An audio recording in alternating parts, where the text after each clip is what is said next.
Okay, in the immortal words of Zaepho, let's kick this pig, light the tires, kick the tires and light the fires.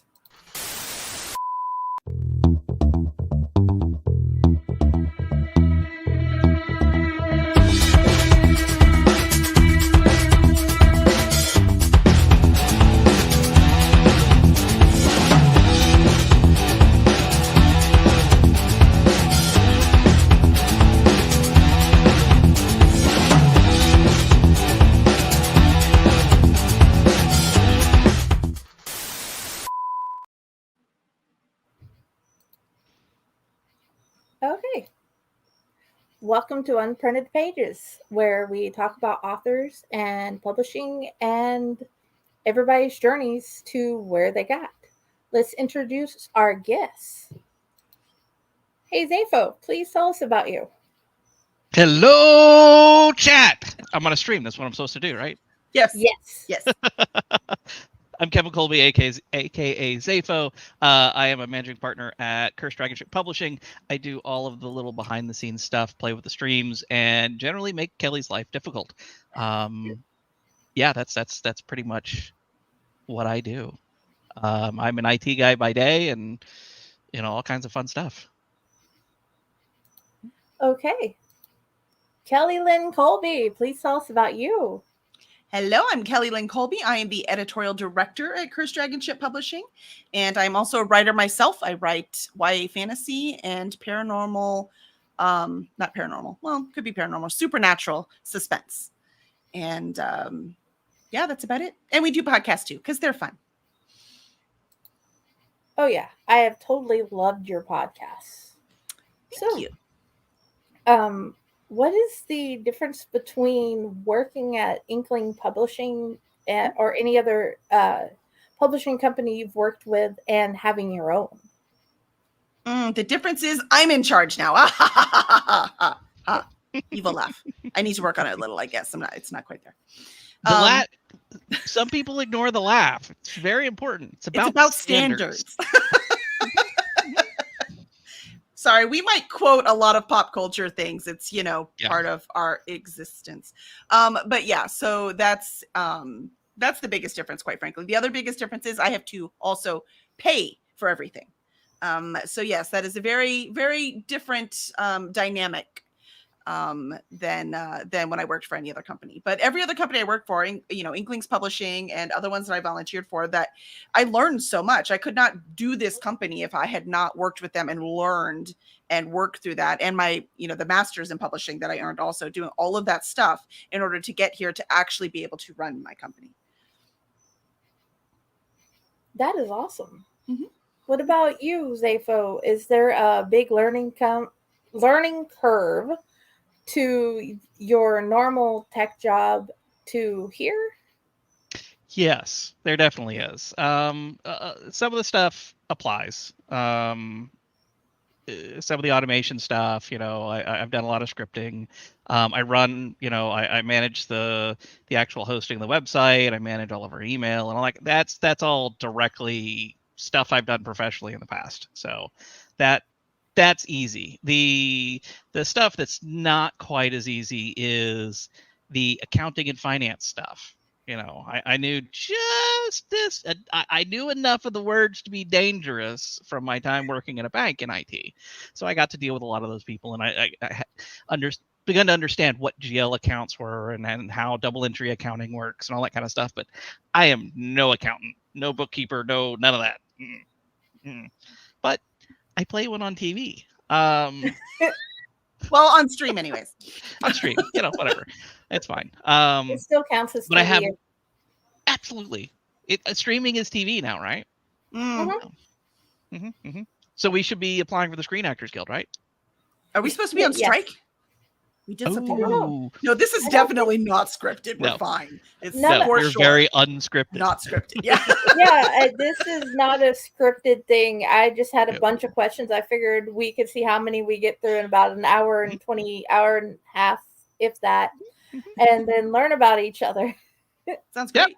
Well, if you learned anything so far, it is that running a publishing company is also a business. So as you see, we're jumped right into the actual all those other things. You're like, I want to do this. This is going to be awesome. It's going to be so much fun. And I could just like play with writers all day and make stuff up. And, oh yeah, but the tax man still needs to talk to me. Oh yeah. And I still have to pay these authors. Oh wait. And I also need, So just, it's a lot of fun and it's great. And we'll always be so grateful we did this, but it's still a business. So remember that if this is something you decide you want to do. Yeah.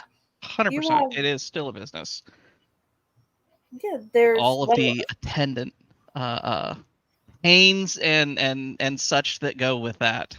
So starting with registering the business, which was the first pain. Oh yes. And you gotta register the business. Yeah, you know, deciding the company formation and drawing up all the things and opening a bank account. Who knew you had to have a document saying that yes, we decided together as a business to open a bank account. You know, all of those sorts of things. It's wild, and we even chose the easy company type. We didn't go with a corporation. We went with an LLC, and corporation would have been so much more paperwork. But it's there's a million things you don't think of. You know, when we first started talking about this, we started talking about, okay, well, what would it cost us to produce, is the word that I use, produce a book. So the editing, the covers, the formatting, all of those attendant things. And we sat down and we kind of sketched that out. And we came up with a number. Oh, okay, cool. That's great. We could work with that. And we need to sell, we'll need to sell like maybe X number of books to kind of cover. Yeah, no, all of our assumptions were bad.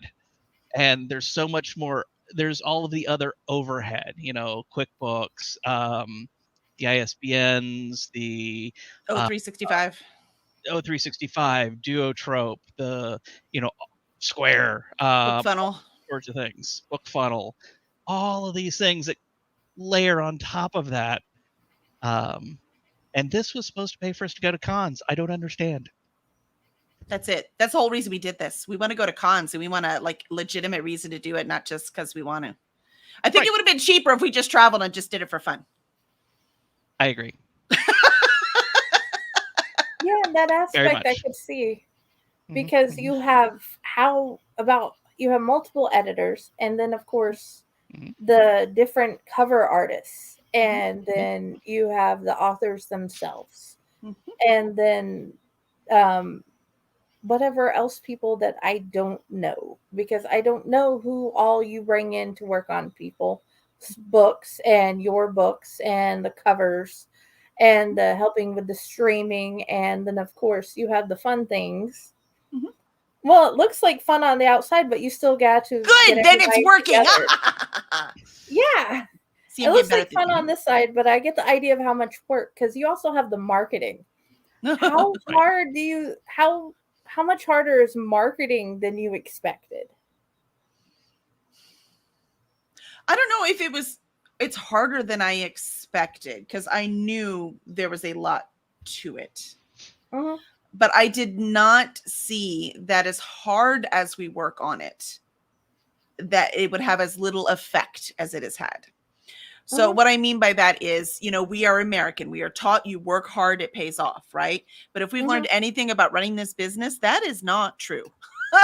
Because we work extremely hard and we have a very difficult time finding the readers, which is why we're so grateful for people like you who come on and do these shows so that we can go out and talk to people and show them. Because like you said, we pay all these editors. We work really hard. We do developmental editing. A lot of small presses don't do that. So we take time to actually invest in our authors and work on the story and make it be the best story that it possibly can. So we do all of that stuff. We don't just proofread them, right? So we've got all of this work we put into it. We're very careful about the covers. We make sure they match the genre. We make sure they are what they need to be. And we go out there, we price them, very generously. And then we go out there and we were like, look, we have these awesome books. We know you'll love them. And so it's hard to actually find those people that will love these books.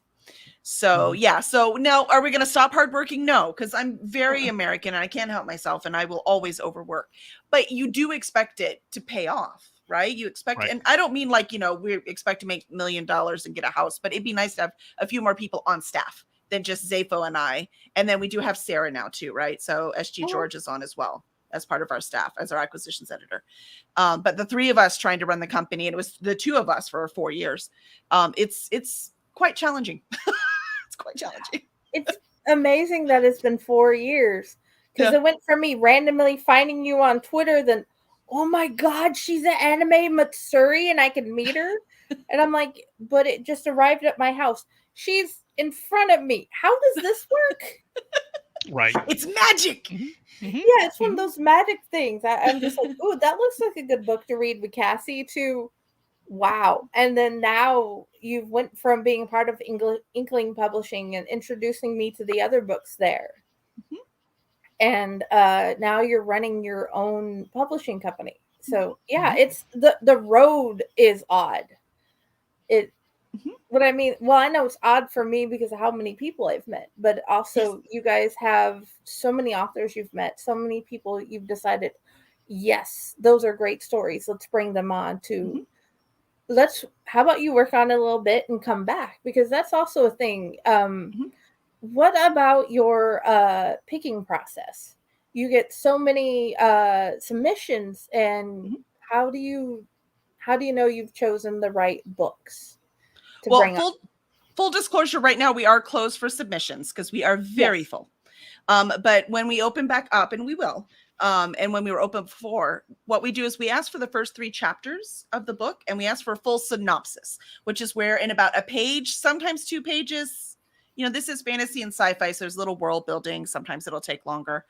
Single spaced, where you tell us everything that happens in your book. So that's one thing people get confused with the synopsis, right? Where they think it's a thing you read in the back of the book, so no spoilers. It's not the back cover, yeah. Right, it's not back cover copy. This is a full synopsis. You have to remember, we're professionals. You're not spoiling anything for us. We need to make sure that it has a beginning, a middle, and an end, and there's some kind of arc going on in that story. Now, every company looks for something different, but that's what we look for. So we need to make sure it's got a beginning, a middle, and end, and there is an arc involved so that characters grow. There's something else going on there. And then the first 3 chapters is because we find that a lot of authors don't know where their book starts. So we get a lot of people, if you just, read the beginning of that first chapter, it's a pretty quick rejection. Where we are a small company, we want to work with authors, and we want to work with authors that, want to improve and want to write the best book they can. And so we give them a chance. So we will read more into it to see where that book actually is supposed to start. So we don't reject people immediately. And then the next thing that we'll do is, and again, Sarah has taken over for this. Thank you, Sarah. Is that, well, if we decide that it's going to be a good fit for us, then we will ask for the full book. And then she goes through the full book and she decides, she makes comments. Basically, she does like a quick, like surface level developmental edit. And so she goes through and just looks real quick, make sure the same thing we were looking for the synopsis actually comes through in the book.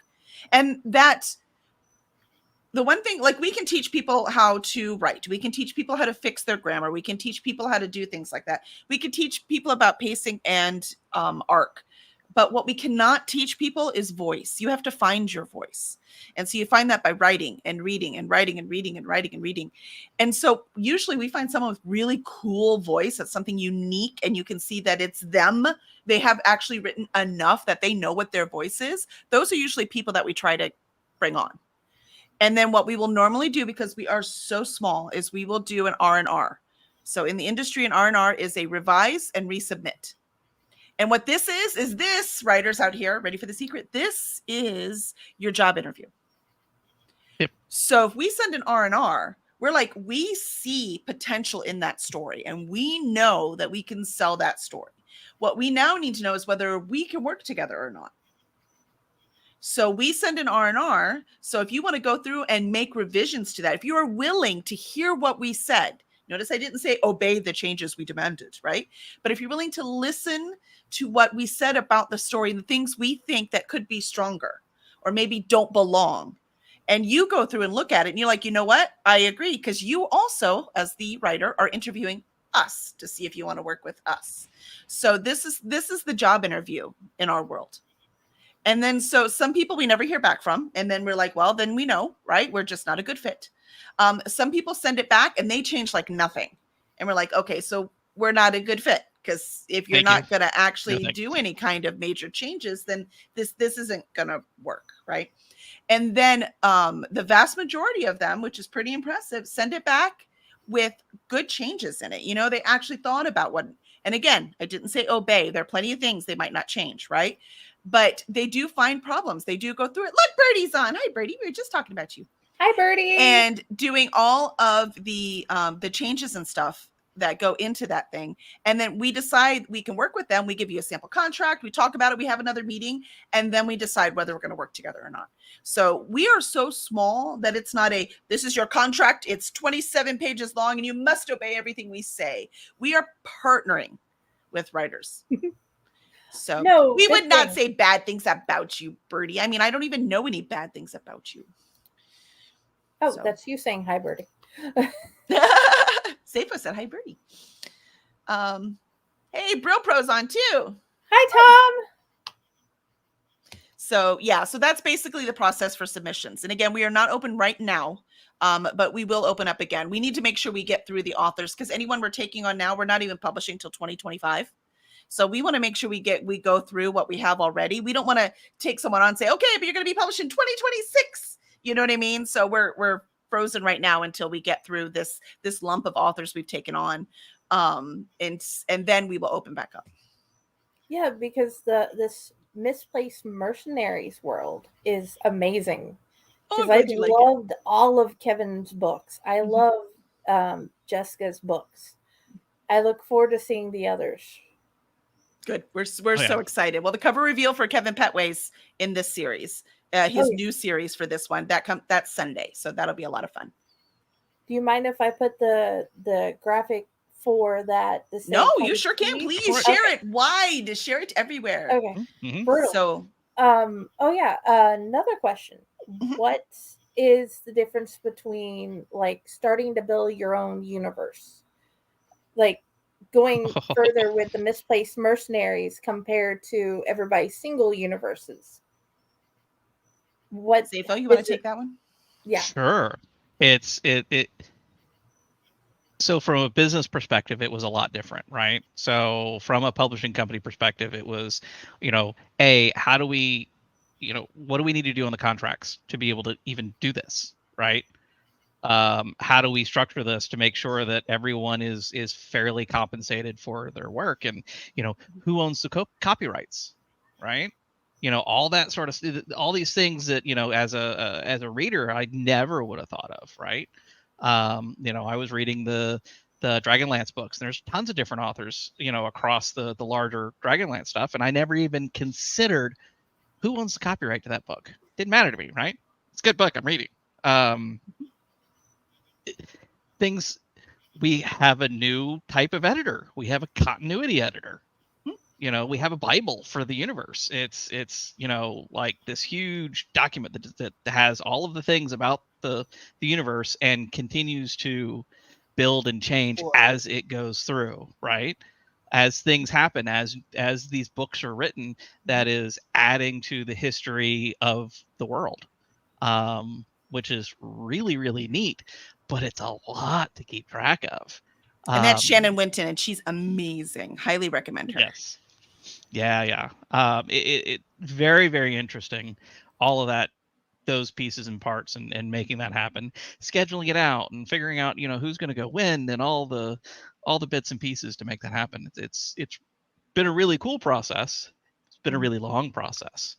I mean, it's been 2 years, something like that. Like we were planning it 7 months before we told anyone anything.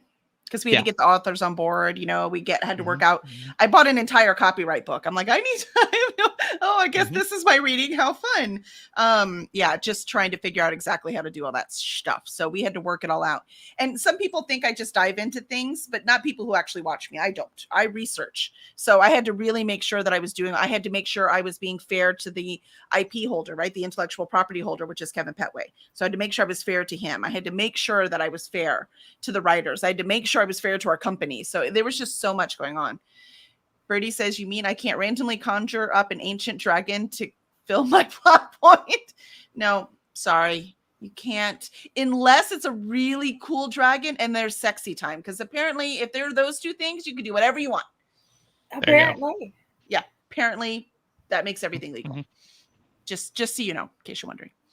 Because for lack of a better reference, you guys are making your own Star Wars world or like Star Trek world where you just keep building. Right, except they're making their own characters. Yeah. So that's why like the Dragonlance and the Forgotten Realms and all of those are better because they actually pull different characters, right? So it's not just always Kirk and always, Uhura. They are making their own characters, but placing it in the same world. It's exactly right. More like Marvel, right? With Marvel, every bit of it is in the same universe, but they're all different characters and they all have a different tone. Like a Thor movie is extremely different than a Captain America movie, which is extremely different than an Iron Man movie, right? Yes. That's what these series are too. So they're all in the same world, but each one has a different tone because each author has a different voice, as we talked about earlier. A new, beautiful fandom to follow. And I am definitely looking forward to continue to jump into it. Yay. Because Kevin is awesome. Jessica is awesome. I can't wait to read the rest of the authors because I haven't seen the Jolly Chicken book yet to see who I have it in an envelope, so it will be coming to you. I put some trading cards in there for you too. Yay! I can't wait. So it's going to be so beautiful. That's right. It's a lot of fun. Because I know it looks beautiful on screen, but in person, all the books look more beautiful in person. Well, for sure. Because then it's wish fulfilled at that point, right? You're holding on to it. Because, okay, for those who don't know, her Tarbin series, my daughter has loved it so much for a good 2 years. She slept in the bed. It was right in under her pillow. That's where she kept her Tarbin book. So this is how good of an author Kelly is for her age range. So yeah, I definitely recommend going through and checking out Kelly's books as well. So, oh yeah, and more towards the author thing. There is a very big difference of mindset you had to go in to write Tarbin compared to, and her name just left my Fauna. brain. Yes. Yeah. So, the mindset of the two books. How did you go from the two worlds? What made you want to write in? Why is my brain not working with the word of being able to touch something and being able to see the feelings and watch it play? Empath. Yeah, and it's not just empathic. There is a kinetic word that goes along with it. But yeah. I don't know. You'll have to teach me. Yes, hold on. I'm going to relook it up because I had like a whole bunch of questions I've rehearsed in my head. And well, while you're looking up the actual word, I'm going to answer your question. So Tarbin, that was the plan. The Tarbin series, right? It's a duology. It's Tarbin's True Heir and Tarbin's False Prophet. That one was really my roots. Like we've already talked about Dragonlance. We've already talked about Forgotten Realms. Like Zaepho gave me the biggest compliment ever because we are married, right? So he does not read my books until they're done. Because I'm really good at taking criticism. I am not good at taking criticism from my partner. And he knows that. And we want to stay married. So he waits till they're done. And he gave me the biggest compliment ever because when he read it, he was like, I mean, this is just as good as Dragonlance. And that was like all I needed to hear. Because it was kind of me giving homage to this thing that I grew up with, that I loved.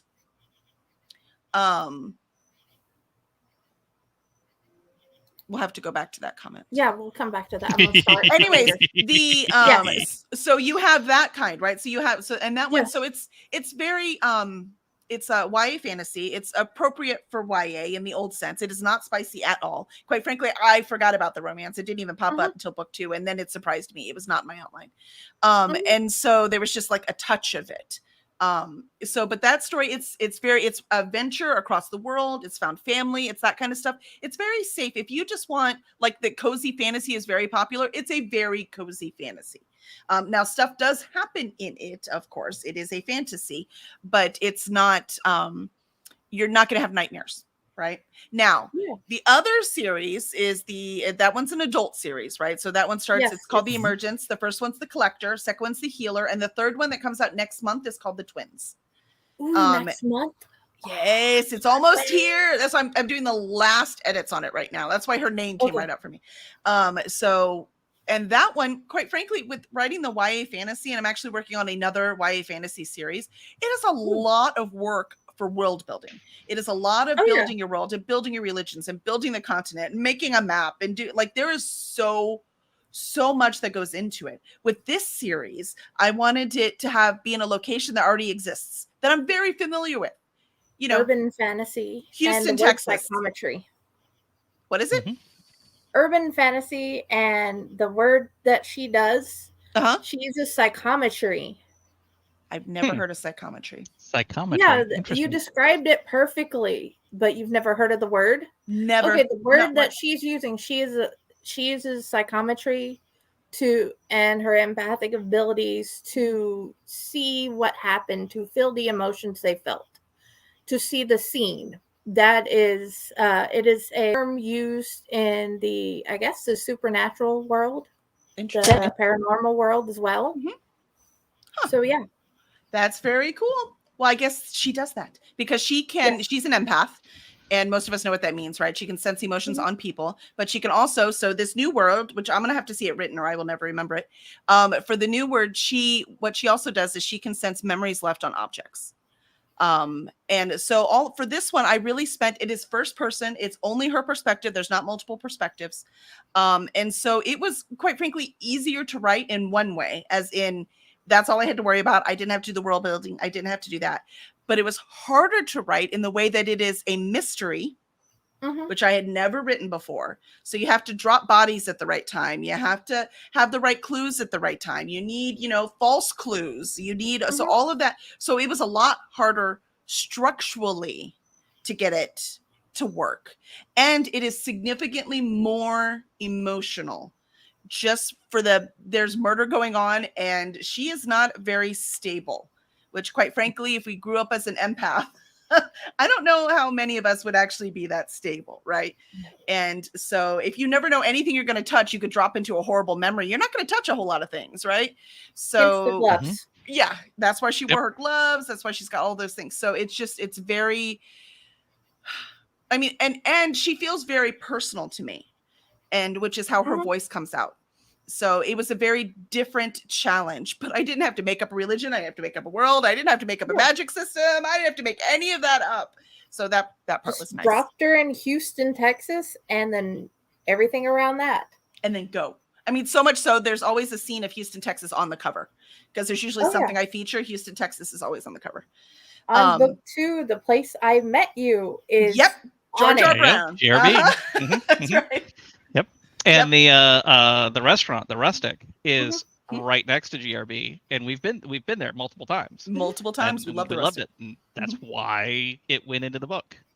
So my favorite story about that book and her not doing any work to build the world. I mean, she's no effort on world building at all. No, she spent 8 weeks in the HPD Citizens Academy to learn how the police do stuff, so she could get the police procedural stuff correct.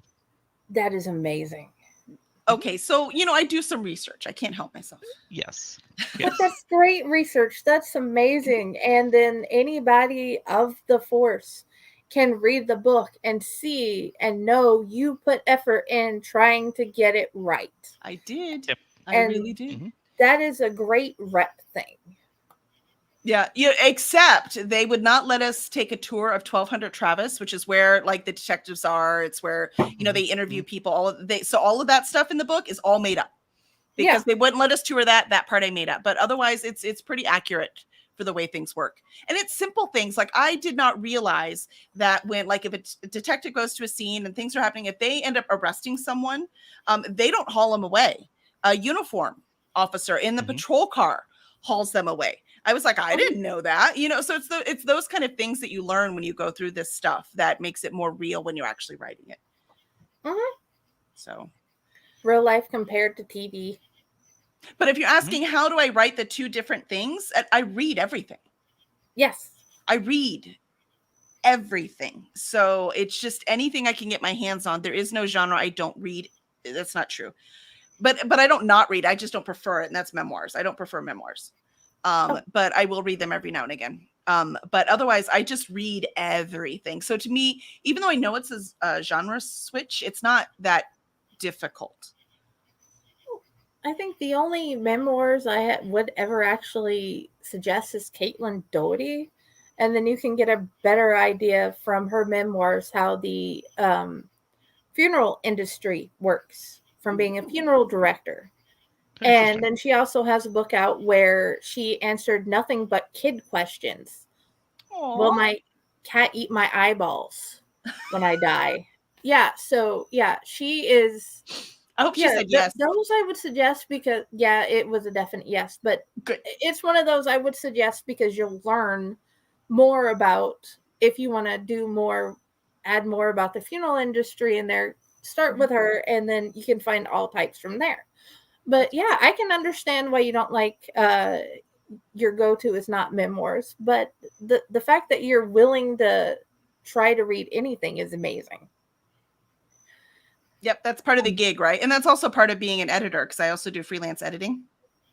Oh, yeah. And it's really difficult to be a good editor if you haven't read what is being published and not just what was published 60 years ago, what's being published right now.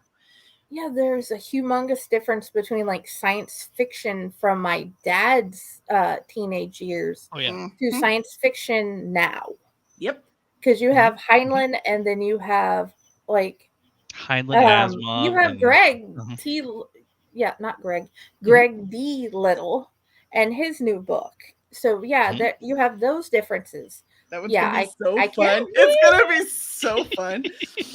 I so want the beta that. It's not funny. Oh, but you'll be on the list, don't worry. But until then, my other question was, okay, do you have any favorite things about world building that for you is a constant go-to when you're trying to come up with the like the religion or the setting or any parts of it? Well, usually I come up with if I'm doing fantasy, the first thing I usually come up with is their creation story. So I want to know what their creation story was. Yeah. And based on that creation story, I can see where the conflict comes in. Like, so if you go back and you look at, the Greek god creation stories, if you look at the Egyptian creation stories, if you look at our creation stories, when you look at all of that stuff, it tells you a lot about the people who believe in them. So I usually do that first and decide how I want that to work. And then what I do is usually I already have some kind of characters in mind, some kind of journey I want them to do. Like my next series, I just really wanted a girl who gets a dragon and gets to ride it. Like that was the first thing I thought, right? Because don't we all? And so that's where it started. And then there's the beautiful romance came in. I'm like, all right, what do these people believe and what's going to tear them apart? And then so I started with the gods. That's my thing. And quite frankly, Zaepho doesn't write, but he reads even more than I do. Well, if you don't include the professional reading part, right? Like for fun. And there's been quite a few things now that he works for a publishing company that he will read something and he'll be mad because now he's annoyed by it when he never was before. So I don't know if he has any favorite parts of world building or any world building stuff that's annoyed him lately. I don't know about the world building so much. It's some of the other stuff that has really started to bug me. There is I am less tolerant of things that don't start, that take forever to start. I remember back, high school, I'm reading Clancy. You have to give Clancy 200, 250 pages for the story to start. Before he gets started, yeah. Before it really gets interesting. He's got 250 pages of everything leading up to. And I am much less tolerant of that at this point. There's a lot more of you see stuff that's lazy. You're like, oh, come on, really? This ancient dragon randomly spawned right here, right when it was needed. Like Birdie says. How about no? Stuff like that. It's that's the kind of stuff that drives me nuts. Oh, also, what drives me nuts about all of this is watching TV with Kelly. Because she's already guessed it way too early, and I'm like, "Are you? Shut up!" Well, Let when me you enjoy the show. when you tell stories for a living, when you edit stories for a living, you kind of start to put the pieces together real quick, right? Like you know the secrets, right? You know how the candy's made, so it kind of yeah. It's a lot like music in that way. You can hear where a piece of music is going. Yes.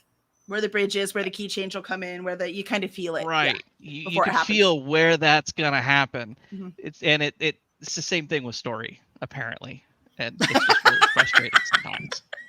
Oh yeah, it's like you read like 2 books in the series, and you get to the final third finale, and you're like, oh my god, I know where this is going. This is why. How did this become so boring? Mm-hmm. And I've loved it up until now, and then it's like. So I commented. So I just read. In fact, the last book I finished was The Healer. And I am gonna leave a scathing review for this author because book 3 isn't out yet. Anyway, no, that's not my problem with it. Not at all. But it's like, dude, yeah, I get the idea. So I knew things because I helped Kelly talk through some of the things that happen in book 2. He's my rubber duck. Quack quack. Absolutely. I call mine a guinea pig. Oh, there you go. So she talked through. So I am reading all of book 2, waiting for this thing to come up. And when it finally, I get through the book and I'm like, you know what? I knew what was coming, but I'm super impressed because I totally did not see it coming the way it happened, which was really awesome. So yeah, but you guys are really good at that. Like, as a collective, it's like you, and then you have like Greg, and it's like, wait, what? It's real. They're not where they think they are. For real. You're gonna have to go see read the Last Humans series to find out what I'm talking about. I'm on re-listening to book 2, so you're gonna have to get to there. So yeah, but yeah, wait till you see book 3. Holy moly! Holy moly! I'm definitely addicted to his and Dave's writing as well. I want you guys to take something on of Dave's at some point too. But whenever that happens, we want to too. We'll see. Yeah, we're waiting for the right project. Oh yeah, but anyway, the fact that you can do that is like, wow. How did I? Why? How? Oh my god! Yeah, that sort of feeling when you're reading. I don't know if that you get the portrayal of each point. Why? How? But here's the thing. This is part of the lesson as a writer. So if you want the lesson for this, the lesson is Greg and I have the same effect, right? However, for mine, I very carefully plan it. Very carefully. And as I'm writing it, if things change, I have to go back and make sure everything works. Greg just naturally makes this stuff up as he goes along. And it's just like, you did what? And every time I'm like, well, there's no way you're going to be able to do it again. And I read, I'm like, oh my God, you did it again. Yeah, he's the only man that has ever been able to make me fall in love with a spider. And I have nightmares about the ones that camouflage. Revenants. Yeah, I have nightmares about those turning the color of my pillowcase. And it doesn't matter which pillowcase. It will become that color, and I will wake up with this on my face. Because I've actually woke up with a spider on my face like 3 times in my lifetime. But that's beside the point. But anyway, and from doing that yourself to watching your writers do that, and how much as a fellow author and an editor, knowing that you are a careful planner, you've thought it all out, and then you go to write it, and then you get people like Greg who writes different pieces of different areas, and then he goes in a circle and a circle and a circle, and then he brings it all back together, and then it's like this well thought out, oh my God, that's a twist story. Yeah. No, but Greg's way would stress me out, just like my way would stress him out. Right. So that the whole point is you have to write whatever way is true to you. No, I mean, like, seeing the question is being able to see this happen in front of you and have your friend show you so many different ways to write a world, so many different ways to make it work. Has your thoughts on writing changed over your life as you learn more from those authors you work with? I think my only real thoughts that have changed are that there is no wrong way to do it except to not do it. Right? Every single person has a different way. And even though I'm a careful plotter, I am not just, I have very careful outlines, but as I start to write it, some things fall apart. So you still are creating even if you have a very careful outline. And even though, like Greg sits down and just writes the darn thing, he still knows where it's going to end. You know what I mean? Yeah, so he still kind of he still has some ideas of what's going on. So it's not like he has nothing planned, right? So it's nothing is black and white. There's still, so if I've learned anything, I've learned that it is not black and white. That's probably the biggest thing, which we probably all learn whatever it is we're learning as we get older.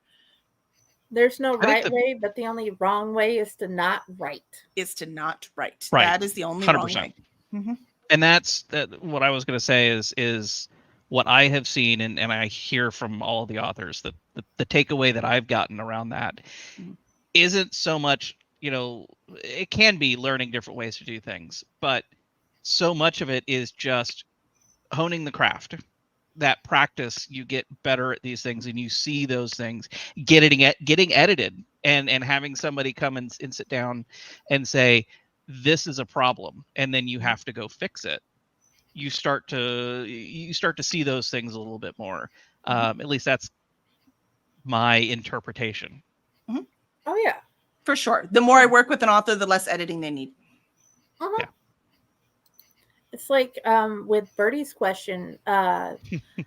She's been looking at Delaney's story. Not just those things, the sexy times, but it's one of those, like, if they get in a fight or whatever, how are they not more broken than they seem they would be? Not seeing like not seeing them being injured like they should be in like various fights, like being hit with a baseball bat, but there's like no bruise or whatever. They barely flinch, or with him being so much bigger and not breaking the smaller person in that aspect. I don't know how small Delaney's character is, but I see so many stories where the girl is tiny and the guy is like 8 foot tall. Well, it depends. I mean, are we talking with Buffy? She's got superpowers, so she can take this stuff, right? So it just that's world building, man. And if it doesn't work for you, if it's not realistic to you, that they didn't do their job, right? So either the writer, the editor, or someone dropped the ball. And I have theater background, so blocking is very important to me. So like when we do a fight, I actually see things in my head when I'm reading them. Everyone doesn't, I know. So, there it's every spectrum exists. But because I do see it in my head when I'm reading it, when I'm editing it, it's even more careful, right? Because now instead of just flowing with it like I would if I'm just reading it, when I'm editing it, it's like freeze frame, freeze frame, freeze frame, freeze frame. What was that character's name again? Was that spelled the same? I better go look at it, right?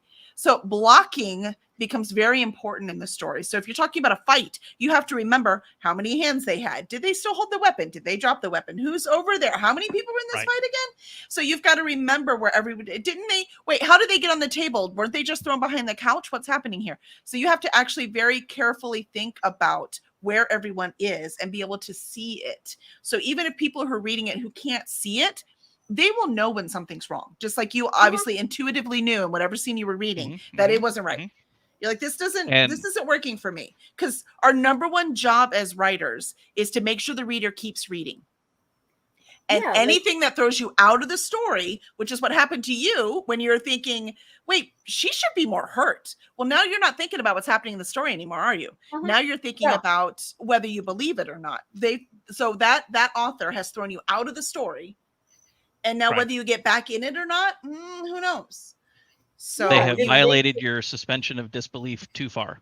Yep. The submersion into the world. And no matter what anybody says, your number one job as a writer is to keep the reader reading. Period. So you have to do that. Otherwise, there's no point, unless you just want to write it for yourself, and then that's fine. There's nothing wrong with that. But if you're looking for readers, if you want to share your stories, you want people to love this stuff, then you have to keep them reading it. That goes back to the publishing as a business. Yes, also true. If people don't continue to read, well, there's a problem. They're not going to keep buying books. Yeah, you made me think of the action movie, Cardinal Sin, Infinite Ammo. Oh yeah. Unless it's the A-Team, it's okay. Right. He's trying to fly a tank. Yeah. That's Murdoch. He can fly anything. Yes. Murdoch can do anything. It's like one of those shows that no matter what time you're watching it, you're sucked in. And even though it probably doesn't really work in the real world that way, it's still submersive. Yeah, but you know what they got right? There's like almost nothing believable about that show. But what they got right and why people loved it and why I still love it is because the characters were so compelling. You had to know what they were doing. You just adored them and all their shenanigans, and it was fun.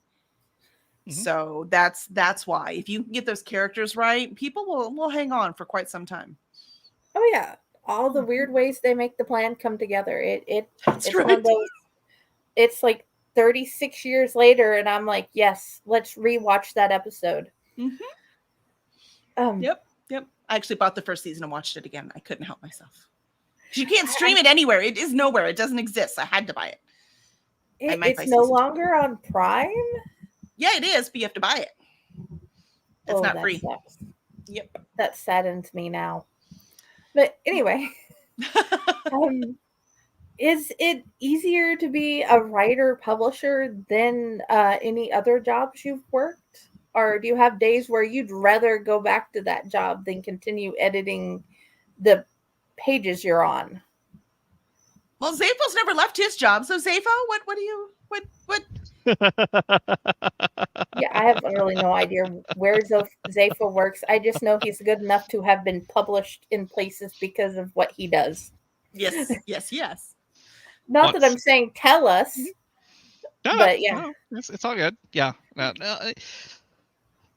I am tangential to the authoring and the publishing. So I really can't say a whole lot about it. I mean, yes, there are times when I'm like, I don't want to do this anymore. Usually around royalties. Yeah, that's usually yeah. I don't think we done a royalty cycle that did not have any screaming. I don't think we have. I don't think we screamed this one. I think we did a lot of silent stares at each other. Like, why are you doing this to me? To each other. Fair enough. It was a little more passive aggressive this time. Yeah, we learned our lesson. But yeah. No, royalties suck. I can understand because it's like Patty is like so apologetic. She's like, I know they're supposed to come out at this point, but Amazon is being stupid.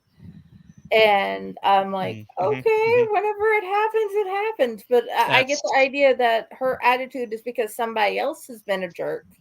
I have met a couple of jerks recently in the publishing area, and I'm like, how is that her fault if that company is doing it and you see all the emails of her trying to fix it and you're still screaming at her? This is it's one of those where it doesn't make sense.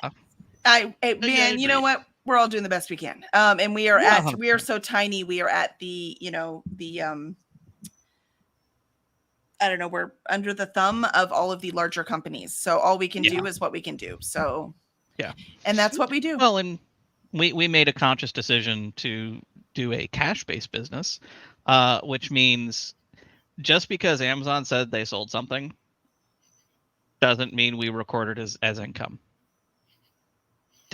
It doesn't become income, and it doesn't become something we will pay royalties on until the check lands. Yeah. That's the point when we count the sales that are not, us selling books at a convention. So we do it all based on when we have, right, that's how when we everyone get does the it. money. Yeah. And you have to. You really have to. Especially because Amazon might say they sold 7 books, and then we get the report and it says 4. We're like, well, it said 7, so we don't even bother with what it says online. We have to wait till we get the report. And that's all we do. So whether it was returns, whether something was weird, whether payment didn't go through, we don't know, right? So we have to wait till we actually get that payment, and then you have to take that check and you have to make sure everything is matched. It's annoying. But exchange rates, hate exchange rates. Here's the secret. So the secret is Zaepho's job pays for our bills. Yes. So any job that I had before was before we had kids and when we first had kids, right? Then I was working. I was working full time, and then I was working part-time from home when we had kids. And then after that, my job was all volunteering. Like, I didn't have another paying job. Technically, I still don't have a paying job. Anyways, so I did not have a paying job. You went to be a teacher. Well, that's true. I did teacher for a little while. It didn't feel like a paying job, for the record. Not for the hours I put in. No, not going back to work, they don't give teachers what they deserve. No. So so I volunteered. So I am used to running projects. I'm used to dealing with a lot of people with different skills and putting them where they belong. So that came in very handy when it came to running a business. So do I ever think that I need to quit doing this and get a job? No. Do I ever think I need to get a job to keep doing this? Yes. Do you see the difference? Yes. I could work at McDonald's and use that to pay for the covers and the, Look, I've been thinking about, I'm just going to go work at Target. We could use the discount too, or the grocery store. We could definitely use the discount. But here's the problem. You can't work those jobs and get weekends off. And we're always traveling on the weekend, right? We'll travel to this convention. We'll go to this convention. We're doing a writer's retreat, which I'd love to talk about. So we've got this stuff going on. So we have all of these things going on. And so when you work any kind of retail job, which is, I'm looking at I don't want to go, I have a degree, I have a master's degree. I could get, a more full-time job kind of thing. Traditional. But I have enough responsibility with the publishing company. I need a job where they just write me a check for, minimum wage, and I can come home and, I can buy a cover. I need that kind of stuff. But any more responsibility and I'll crumble. I can't handle any more responsibility. I'm at my limit. I totally understand that. That's probably why you have discontinued for the moment, or for at least a while, the Dungeon and Dragons and the game show and the interview show. Yes. Yep. Yeah, we put all of that. Well, D&D is not happening. That was way too much planning for me, and I didn't have time. And then the 20 questions it's just run its thing. We've done it for 3 years now. So it's kind of run its course. We are working on another show. We don't know what it's going to be quite yet. We have like 6 ideas. But like I said, I don't dive into things. So I need to do research. I need to look at it. I need to figure it out. So we've got about 6 ideas, and we'll decide what we're doing. But we love the interaction with the fans, right? We love being able to talk to them. We like to see what they like. We don't want to stop doing it altogether because we love that. So plus I have to have something I have to yell at Zaepho about. So sigh.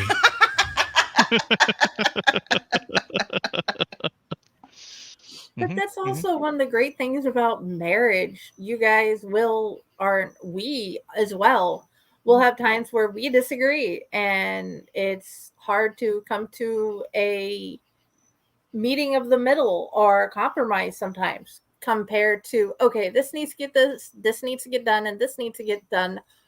Which part can you do and which part can I do, where we can meet in the middle? It's always a give and take thing. And you guys seem to have an amazing relationship. We've got a fold, Zaepho. We did it. Well, you haven't killed each other, and I don't see any bruises. So, see, the problem is we have very short memories.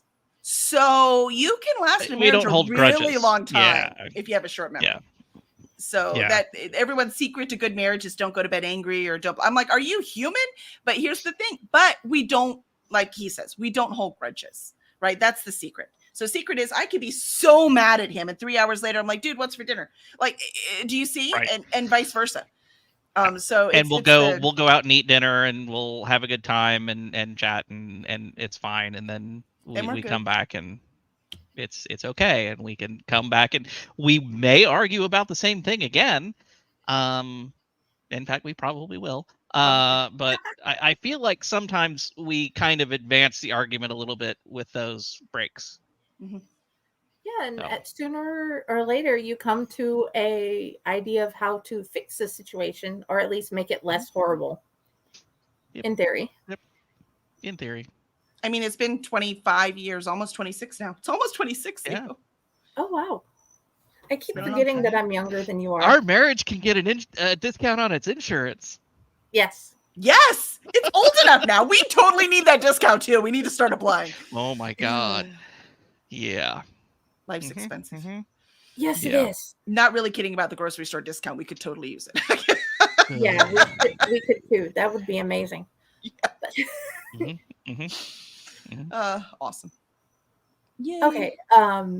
So we've covered a lot of things. What made you want to write?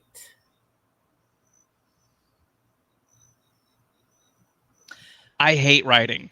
I don't write. I avoid it. I really do. Even really the work stuff. You should see when he has to do documentation for work. He avoids it like as much as he possibly can. It's hilarious. Oddly enough, I also don't like to write. I do not like to, but I like having the finished book. I like problem solving as I'm creating it. I like seeing how far it comes when I do it. But the actual sitting down and turning that blank white screen into little black symbols, I hate that part. It is so hard for me to concentrate and make it happen. Like it's torture almost. And somehow I just do it. But why did I want to tell stories? Multiple reasons. One of them was because I could still do that and stay home with my kids. Quite frankly, that's always been a priority for me. The kids have always been a priority. I've sacrificed a lot for them. They turned out pretty good. So let's hope it's paid off. We'll find out. And then the other thing was that it gave me freedom to travel, because Zaepho and I, we do a lot of volunteering work. We like to travel. We like to do all these things. And his job at the time, and still is now, was flexible enough. He had vacation days. He had things where we could go do that. His job now even gives him 2 days a year for volunteering. It's a really great job. And so I had to have, my job needed to be just as flexible. Otherwise we couldn't live the lifestyle we wanted to with all the traveling and stuff. So I had to make sure to have that. Well, I can do that with writing. I can do it anywhere. Also, my kids like to call me a workaholic. Notice I just said I hadn't had a job, but I volunteer a lot. I'm not a workaholic, but what I am is I bore easily. So I always have to be doing something. And so with writing, there is always something I can be doing. I'm creating a new thing. I'm researching this. I'm writing this new one. I'm revising this old story. So there is always something to keep me entertained. And quite frankly, we've been doing this business for 4 years. I worked for Inklings 2 years before that. And so this is the longest time, besides volunteering at Girl Scouts, that I have done the same thing in our entire marriage. So I need something to keep me entertained, to have enough dimensions to keep going. And that's why writing worked for me. So am I one of those where people are like, I'm compelled to write? I have to write. I have no choice. The stories are in my head. I have to write them down. I'm not one of those. This just fit me in all these other ways. So that's why I did it. Do you have to outline for your technical reports, Zaepho? Outline? No. But there's usually some templates that are already built for things that I have to fill out. There's always going to be an executive summary. There's always going to be system requirements. There's always going to be an architectural design. There's always going to be, well, we don't do as-builts. But there's all these things that have to go into it. And then when you start getting into writing statements of work and doing all those things, there's there are formats to it. It's very formulaic. It's I think the worst one that I did was it was a 350-page design doc. Again, he didn't write every single word. It was a template, but he still had to a go lot of that was through the templates. whole Yes. thing. Yeah, and yeah. Right. So 7 pages of it was a table of subnets. It doesn't matter what those are, but it's just this table of data. 7 pages. Tables and yeah. So Yeah. yours So is more of template written than very template driven. Very template driven. Yeah. Mm-hmm, mm-hmm. Now, what I have to do a lot is now the design work that I do. I have to do a lot of I do automation. Yeah. So I have to look at a process and I have to look at it at a very high level. What are we doing? Just really, really generically, what are the major components of that and break that down? And then the next thing is now let me break those down into smaller components so we know how we can make this work. And then finally, there's the level of actually writing the automation. So just like outlining a book, you've got your basic concepts. That sounds like my process for my book. Yeah. Yeah. Characters and story arcs and all that kind of stuff. And then the next level is where you're, scene by scene, where you're kind of going, okay, these things are going to happen. These plot points are going to happen. And then that last one is actually turning the white page into lots of symbols. So it's very similar process. Mm-hmm. Except there's dragons in mine. They're way more fun. There are no dragons in mine. The fact that you had psychometry, that made me so happy. I'm like, yay! The fact that you didn't even use the word at all throughout it. Now I know why. You didn't know there was a word. Mm-hmm. Mm-hmm. By the way, I did research because I went to research powers because I also didn't want to create a magic system, right? So I researched things that people believe humans could have, right? Like this isn't X-Men powers, right? These are powers that people talk about existing, right? Like being able to read people's emotions, right? Being able to, and I mean literally, I know some of us can sense them anyways. I don't mean that. I mean like literally, right? Diving into the memory, doing healing, right? Healing powers. That's what the book 2 is. That's why it's the healer. In this third one, we have Firestarter. So third one, we're talking about Firestarter. Yeah. So I looked at those kind of things, and yet looking at all those things, I didn't see that word. So I think that's pretty funny. Okay. Yeah. Well, now I have that question answered. Yay. Is there anything that you want us as readers to understand? What is like the main points you want us as readers from like an author point of view and a publisher point of view to understand that are like we don't normally get? That's a tough one. I don't know, because from a publisher. Go ahead. Well, because I'm so entwined in this now, I'm not sure what readers don't get anymore. Even though I am still a hardcore reader, it's still, I'm in the industry, right? So I don't know what the outside perspective is at this point. Now, mind you, I watch a lot of BookTube, so I get a lot of the readers and a lot of people reviewing and all that kind of stuff. I think the thing to understand is that every publishing company has kind of a different feel. And for ours, we are writing stuff for you to escape the mundane. There's a reason why that's our tagline. We are not we are not publishing things, at least, that's not our goal, to completely change the way you see your world, right? We are writing things you can escape. We're not writing, we're not publishing long philosophical discords about what life means, right? Right. That doesn't mean you won't get a little bit of that by reading the book. That is what you get by reading books, right? But that's not what we're tackling. We want you to have a really good time. We have shorter books. They are quicker paced. That is pretty much universal across all of them. No matter who's writing or what their feel is or what they're doing, you can get that across all. We tend to have a little more humor in our books. Probably, again, we're choosing our books and I like the humor because life is too dark. So there's definitely a lot of humor involved, even when they're doing tough subjects. There's still humor involved because we all use humor, especially when things are tough, right? Because that's how we get through it. So when you read this serious book that takes itself too seriously, maybe that's it. As a publisher, we don't really take ourselves that seriously. We have very professional podcasts. We have very professional podcasts. That's true. But otherwise, we completely do not take ourselves that seriously. we're not trying to be, Hemingway. Who would want to, Right. anyways, that's a whole nother story. That's not even our But goal, right? Mm-hmm. We want to have fun when we want to escape, and we want to find people that remind us of ourselves in these funky situations. That's what we're writing. Yeah. We're not looking for a book that's going to challenge you. Yes. I mean, if a book does, if something landed in our lap that we're like, oh my God, this is amazing, we'd probably publish it. But at We the same already time, it's published not those. like, right? It's just You're right. amazing. We just define it differently. Sure. yes. I mean, life changing, right? Okay, yes, altering your perception of the world or Yeah. yourself or something. Mhm. That's not what we're specifically looking for. And there are people that's what they want to do. They want to write that. They want to publish that. And it's 100% a valid thing to do. And Yep. it's incredibly impressive. And I'll when still read it it. happens. That's what I'm reading. Yeah. But 100%. Yep. Ender's Game. God, if we had an Ender's Game drop in our lap, oh, it would be amazing. That was just the end of that was I must go back and reread this again, and it had some really interesting things to say. Yeah, those are Greg's books, though. We're good. Yeah, well, there you go. Yeah, those are Greg's books. He does that. You're like, wait, what? Right. Yeah.